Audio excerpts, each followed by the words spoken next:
Hi, I'm Kathleen, former PCT thru hiker, avid Pacific Northwest day hiker, and the hungry hiker here on YouTube. Recently, I went to section hike part of the Pacific Crest Trail here in Washington. For 8 days, I hiked 122 miles on Section L along the PCT, leaving from the Rainy Pass trailhead off of Highway 20 and heading north towards the northern terminus at the Canadian border. Once I reached the terminus, I turned around and headed south on the PCT, heading back towards the Rainy Pass trailhead. If you haven't already, be sure to check out the video series of my PCT Section L hike. I get questions all the time about the gear I use on trail. For those of you wanting to know all the details on the gear I brought with me and use on this trip, this video is for you. In this video, I'm going to cover every single piece of gear I brought with me along my hike. I'll break down each piece of gear by the system, including my pack, shelter system, sleeping system, clothes I hiked in, packed clothing, electronics, cooking system, water filtration system, repair tool toiletry bag, poop kit, and my first aid kit. In this video, I will not be talking about the food I carried on trail. I'll be creating a whole separate video talking about the food I brought with me on this trip. This video will only cover gear. If there's a certain piece of gear or system you're interested, check the description below for the links for all the gear I brought with me and mentioned in this video. I also have a lighterpack.com account which has a complete list of all of my gear and broken down by system and weight. Check the description below for the link to my gear list on lighterpack.com. Before we get started, be sure to subscribe to my YouTube channel and hit the bell icon to get notified anytime I add a new video. Alright, let's get started. My pack. It's what I carry all my gear in. For this trip, I used the Osprey Asia 48 and I loved it. The Asia 48 is considered one of Osprey's more ultralight packs. This pack is designed to carry up to 40 pounds. In an effort to shed some weight and prevent overpacking, I removed the floating lid, or what I like to call the pack spring, and instead used the built-in flap jacket to close my pack and protect all of my gear inside.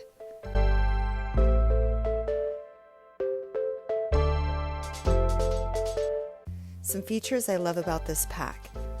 The front stretch mesh pocket, which is where I stored my bug repellent, rain gear including my Osprey ultralight rain cover, poop kit, and my trash. Dual access stretch mesh side pockets for easy external storage. This is where I kept my tent poles and footprint on one side and my tool repair toiletry bag on the other with my Gatorade bottle. Air speed suspension. The tension back panel not only helps keep the weight of my pack off of my back, but it's also a ventilation system, making wearing this pack for a much more comfortable experience for super sweaty hikers like me. My only hesitation with using the Asia 48 at first was that there were no hip belt pockets. Where would I store my snacks, phone, headphones, chapstick, and anything else I wanted easy access to without having to take off my pack? Luckily, I found a quick and simple solution: a fanny pack. I love my Summit Bum Classic Fanny Pack by ThruPack, and not because it's purple. Using a fanny pack has been a game changer for me on trail. I can't imagine hiking without it. It's where I carry my tripod, camera, phone, headphones, chapstick, sunglasses, and anything else I need easy access to when I'm hiking and don't want to take off my pack. Total weight for my pack system is 2.74 pounds. My shelter system of choice is the Big Agnes Copper Spur 2-person freestanding ultralight backpacking tent. Even though it's just me, I do like having the extra room in a 2-person tent versus trying to squeeze and confine myself into a 1-person tent. This tent is easy to set up, spacious enough inside for me and all of my gear, does a nice job of keeping me warm and protected from weather and other outdoor factors, and is fairly light. I use the matching footprint for my tent to help extend the life of my tent floor and give my inflatable sleeping pad a little bit more protection from what might be underneath my tent. Total weight for my shelter system is 3.38 pounds. I made the big switch from using a sleeping bag to investing in a quilt. The difference between a sleeping bag and a quilt is that a quilt does not close underneath you like a sleeping bag does. Quilts will typically have a closed foot box to keep the feet warm. There are elastic straps and clips on each side of the quilt to help keep it attached to a sleeping pad and lock out drafts. I have the Enlightened Equipment Enigma Custom Down Quilt. My color of choice for my new quilt: purple on the inside and purple on the outside. Cocoon Camp Inflatable Pillow. A pillow is a luxury item to some, but it's essential to me. If I can't get a good night's sleep on trail, I won't be able to hike the next day. And if I can't hike, well, that's a problem. Cocoon Mummy Silk Sleeping Liner. Sleeping liners can add up to an additional 10 degrees of warmth to your sleeping system, which is great if you're a cold sleeper like me. I use this waterproof dry sack to store my quilt, liner, pillow, and down booties in, and help keep all of these things dry at all times. Thermarest Neo Air X-Therm Inflatable Sleeping Pad. This sleeping pad has an R value of 6.9. The higher the R value, the more insulated the pad. For a cold sleeper like me, this R value is music to my ears. Total weight for my sleeping system is 3.07 pounds. When hiking in warm weather, I prefer to wear shorts and a short sleeve shirt because I sweat so much when it's hot outside. For this trip, it was quite sunny and hot on most days. My daily hiking outfit consisted of a pair of Salomon cinch shorts. These are super lightweight, dry fast, and are extremely comfortable. Athleta Foothill Tee. This is the same shirt I wore hiking on the PCT at the end of my 2018 thru hike. I like this tee because it's made out of a wicking material that dries fairly quickly. Really nice for a sweater like me. A sports bra. I only brought and wore one. Underwear. I only brought and wore one pair. Darn Tough Hiker quarter cushion socks. I prefer a lower cut sock when wearing my trail runners. With Darn Tough, I never get blisters, and you gotta love that lifetime guarantee. Choose Mountains trucker hat. I love the wide brim on this hat because it helps keep the sun out of my eyes. Choose Mountains is a local company, and I love their mission, which is to inspire people to choose mountains every day. A buff. This is a super important piece of gear when hiking during COVID-19. It's also a great multi-use piece of gear. I can use my buff as a mask, a headband, a snot rag, and on a really hot day, dunk it in cold water and put it around my neck, and I have natural instant air conditioning on the back of my neck. Knock Around Premium Sunglasses in Black and Smoke. These are the best pair of $20 sunglasses I've ever had. I buy them in multiples because I scratch them on trail, give them to friends who might not have a pair of glasses, lose them in the water, sit on them, or whatever else I do to sunglasses. Salomon Odyssey Triple Crown Magic Trail Runners. Full disclosure, I'm a Salomon hiking ambassador who receives clothing from Salomon to try out throughout the year on trail. I'm a firm believer in only using and promoting the gear I love. I love these shoes. They're comfortable, they dry quick, they have a wide toe box, there's a sturdy protective toe tap, there's super grippy traction on the bottom of the shoe, and the colors are so much fun. Check out my video to see my full review on these shoes and why I love hiking in them so much. Black Diamond Alpine Carbon Cork Trekking Poles. This is one piece of gear I used to poo-poo on. Now, after having used them every day on both of my PCT thru hikes, I can't imagine hiking without them. Arc'teryx Norvan Women's Jacket. This jacket is designed for trail running, but works perfectly for hiking in the rain. It's super light, very waterproof, and very expensive. But for how dry and warm it's kept me on trail, it's been worth every penny. I thought about not bringing this jacket with me on my recent PCT section hike because the weather had been so nice and there was plenty more sunshine in the forecast. And no sign of rain. But guess what?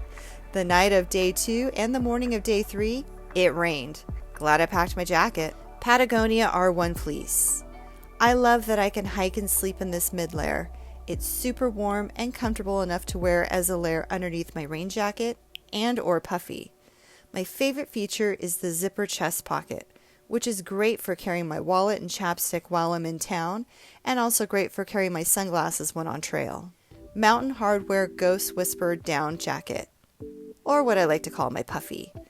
Again, another pretty pricey piece of gear, but necessary to have at camp when your body is cooling down from a warm day of hiking. This puffy is super lightweight and can be slept in easily and comfortably on those really chilly nights, and it packs down pretty small. Pro tip, if you shop for last season's colors, you can probably find this one for nearly half off the normal retail price. Smart Wool Merino 250 Base Layer Top. I use this to sleep in at night instead of sleeping in my wet and sweaty shirt that I hiked in all day. Glad I packed it. Hiking leggings. I always pack a pair of leggings in case it's a cold day on trail or a cold night at camp, or if I need an additional layer of bug protection. I've had these leggings for years and got them online through Victoria's Secret several years ago. They're the perfect amount of thickness to keep my legs warm when hiking in colder weather. Enlightened Equipment Sidekicks. These are a luxury item I never knew I needed until I went winter camping at the beginning of this year and slept on snow. These ultralight down booties only weigh 2 ounces and are stored with the rest of my sleeping system. 1 pair of Darn Tough socks. These socks are slightly thicker and taller than my hiking socks. 2 extra pairs of Darn Tough Hiker quarter cushion socks. I use each of these pairs of socks I brought with me on this trip. Outdoor Research Melody Sensor Liner Gloves. I always carry a pair of liner gloves with me on any hiking and backpacking trip because my hands do tend to get cold. Total weight for packed clothing is 3.45 pounds.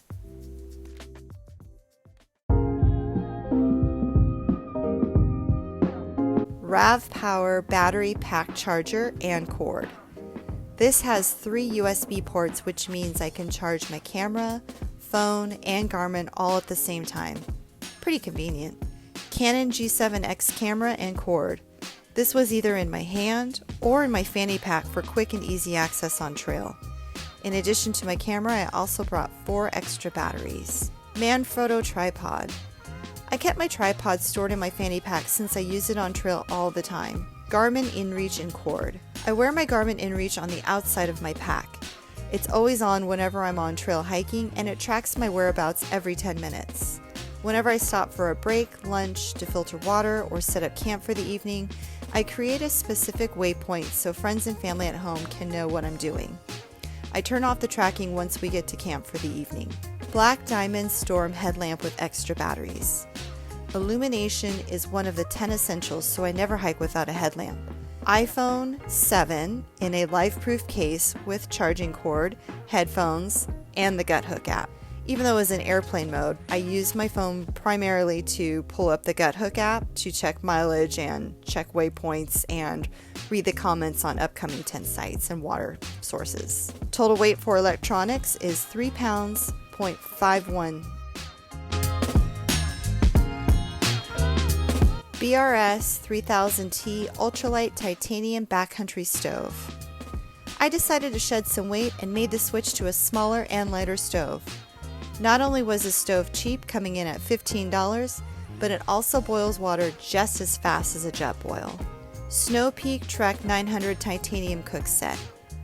What I like about this pot, besides it being lightweight, is that it fits a medium-sized fuel canister perfectly, making storing my cooking system in my pack so much easier. The lid can also be used as a mini frying pan. DIY Stove Koozie. Perfect for rehydrating all of the DIY dehydrated meals I made at home and brought with me on trail. I'll include a link below to a video made by a fellow backpacker who walks you through how to make one of these yourself. It's super easy. 3-liter Osprey Ultralight Bag. This is what I use to store my cooking system in, minus my long-handled spoon. For those of you who already watched my PCT section hike videos, you'll remember the spoon drama I had on trail.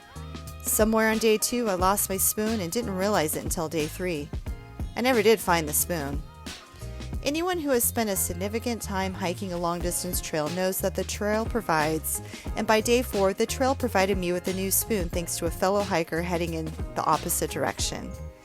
Now instead of a long spoon, I have a bright green spoon/spork combination to add to my cooking system.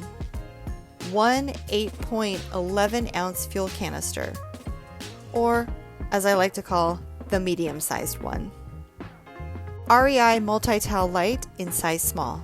I use this to grab my pot when it's hot and to clean out my pot after I'm done eating. 2 Bic Lighters. Total weight for my cooking system is 1.42 pounds.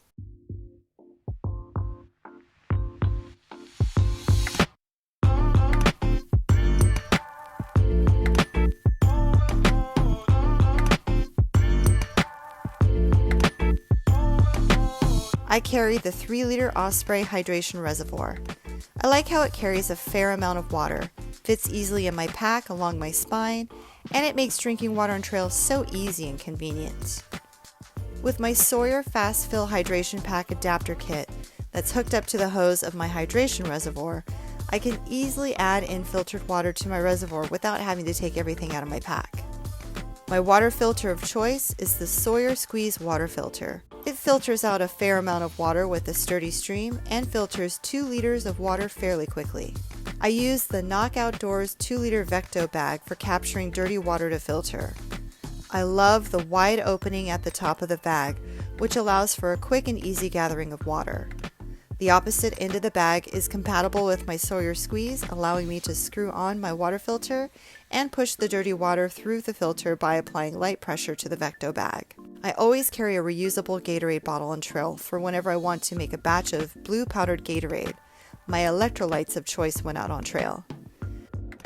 Total weight for my water filtration system is 1.09 pounds. This bag is a catch-all for any repair tools or toiletries I might need on trail. During the day, I carry my battery pack charger, charging cords, and headlamp in a 3-liter Osprey ultralight bag along with the following other items. 2 packs of hand warmers, which I didn't use on this trip. Repair kit for a sleeping pad. Thank goodness I didn't have to use that on this trip. Toothbrush and toothpaste. Definitely use that on this trip. Sunscreen, chapstick, baby wipes. 2 zip ties, which I didn't use on this trip. My Swiss Army knife, which I always use to slice my cheese.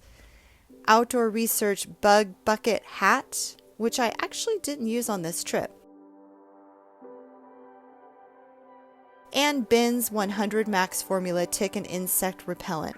Total weight of my repair tool toiletry bag is 1 pound. Pretty self-explanatory. This is the kit I use for whenever Mother Nature calls on trail. My poop kit is kept in a Ziploc bag and is stored in the front stretch mesh pocket of my pack and contains the Deuce trowel, baby wipes, a pixie cup, which I ended up needing to use on day 6, hand sanitizer, and doggy bags and extra Ziploc bags to pack out the baby wipes. Total weight for my poop kit is 0.79 pounds. This is the one piece of gear I hope I never have to use on trail, but if I do, it contains things like blister repair, medications for common ailments, leukotape, body glide for chafing, bandages in a variety of sizes, and a lightweight ankle brace since I'm prone to spraining my ankle on trail. Total weight of my first aid kit is 1.2 pounds. My total base weight for this trip was 21.63 pounds. My base weight does not include the clothes and shoes that I wore, my trekking poles, or my food bag. Got questions about any of the gear I mentioned in this video? Post your question in the comments below. If you enjoyed this video and found it useful, make sure to hit that thumbs up button, and if you haven't already, be sure to subscribe to my YouTube channel. Thanks for watching, happy trails, and keep on truckin'.